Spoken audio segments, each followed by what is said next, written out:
Hi guys, I'm sitting in my car. I just went rock climbing with my friend Jackie, and I am just gonna take this opportunity as I wait to go pick up my kids at school to go over the video. So excuse my post climbing hair. Um, so I apologize that the Zoom did not. There was a little bit of a learning curve there, and it shut off at the before we were done, and the bug guy came, and my dog was barking, and it also didn't record. So day one, welcome. Things will get smoother as we go. I was just changing my technology for this to make it a little bit smoother and available to people who don't want to be on Facebook and kind of not make us as attached to our devices and our Facebook. You can use your computer, you can use a phone, you can use other things. So this is why we're going through the transition.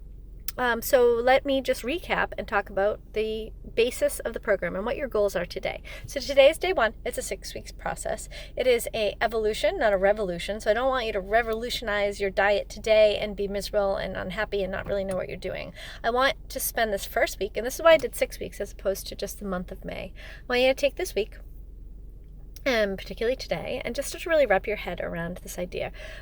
Pay attention to what you're eating.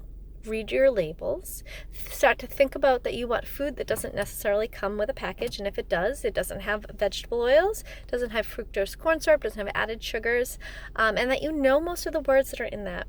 All right. I know it's going to be a little bit of a difference for a lot of you as far as the oils, but it's a prime, very, very, and seems like a detail, but it's not a detail. And I'm going to give you a blog post that I'm almost done with about vegetable oils in the next couple of days, but it's the short explanation is that they are generally rancid. They have a huge amount of omega-6s, and we do want omegas in our diet, but we want, traditionally speaking, if you look at us through an ancestral lens, as we evolved, we had a 1-to-1 basis of omega-3s to omega-6s.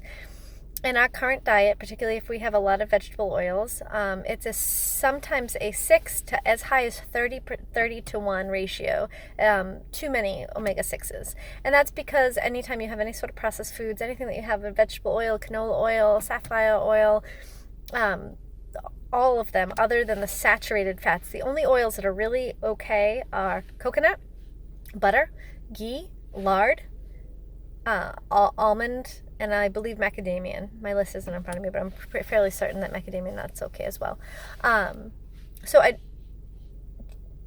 If you don't know, omega-6, it can be, or the ratio, if the ratio is imbalanced, that it can be incredibly pro-inflammatory. And when you have inflammation circling around in your body does not like to get rid of fat. It holds on because it feels like it's under attack, so it doesn't want to release what's happening. So we want to decrease inflammation. So because diet is so important, we're doing all this time and effort, right, talking about what our ratios are, fat to protein to carbohydrate, and what is reading our labels and making sure this and that. But if you have inflammation and you're not sleeping and you're stressed out, all of that's not really going to matter. So that's why we have to try to get all of our pieces. But again, we're going to do piece by piece. We're going to work on the dietary portion of it, and then we're going to move forward to get all the other pieces in place. So today, big focus. Start to realize how much vegetable oil you're eating.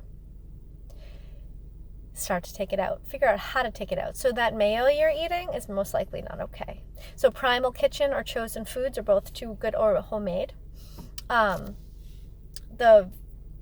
if it's a low carb or organic salad dressings or marinades, those are most likely not okay either, so you want to get rid of those. You want to find other alternatives. You don't have to stop eating salad dressing. You don't have to stop mayo. You just have to make a better, higher quality choice. And this is really where you don't want to cut corners. You don't want to cut corners when it comes to oils. I'd honestly rather see you eat conventionally grown vegetables and spend more money on your mayo and your dressing.